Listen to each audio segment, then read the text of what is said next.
மருது பாண்டியர்களை எவ்வளவோ முயற்சி செய்தும் ஆங்கிலேயர்களால் பிடிக்க முடியல. கடைசியில் அவர்களை காட்டி கொடுத்தது யார் தெரியுமா? அதைவிட அதிர்ச்சியானது, அவர்களை பிடிக்க ஆங்கிலேயர்கள் போட்ட தந்திரம் என்ன தெரியுமா?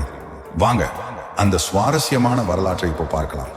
அதுக்கு முன்னாடி நம்ம ஊரு, நம்ம ஸ்டோரி, அப்புறம் சிவகங்கை எக்ஸ்பிரஸ் ஃபாலோ பண்ணிக்கோங்க.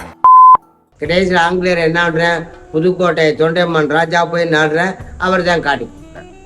வீரபாண்டி கட்டபொம்மனை காட்டி கொடுத்தது தொண்டைமான், மருதுபாடரை காட்டி கொடுத்தது உடையனன். உடையனன் மருதுபாடை என்னன்னு காட்டி கொடுக்குறாரு, ஊமத்துறைக்கு அடைக்கலம் கொடுத்தது மருதுபாண்டியன். கட்டபொம்மன் குடும்பத்தார சிறைச்சாலேருந்து காப்பாற்றின மருதுபாண்டியை சொன்ன உடனே ஆங்கிலேயர் என்ன பண்றேன், மருதுபாண்டிய மேலே ரொம்ப கோபமாற, ஒரே வெறியா இருக்கு. எவ்வளோதோ முயற்சி பண்ணி பார்க்குறேன், மருதுபாண்டியரை பிடிக்க முடியும். மறுபடியும் இதே ஆங்கிலேயர் உடையன்ட்ட போயே சொல்கிறேன், நான் மருதுபாண்டியரை பிடிக்கிறதுக்கு எவ்வளோ முயற்சி பண்ணுறேன், அவரை பிடிக்க முடியலை, அவரை பிடிக்கிறதுக்கு நீ எனக்கு ஒரு வழி சொல்லுங்கிறான். அப்போ தான் உடையனான்னு காட்டி கொடுக்குறாரு. மருதுபாண்டியரை என் காரணம் கொண்டு பிடிக்க முடியாது. அவரை பிடிக்கிறாந்தா காளையார் கோவில் ராஜகோபுரம் மருதுபாண்டியர் கட்டின கோபுரம். இந்த கோபுரத்து மேலே மருதுபாண்டியர் உயிர்.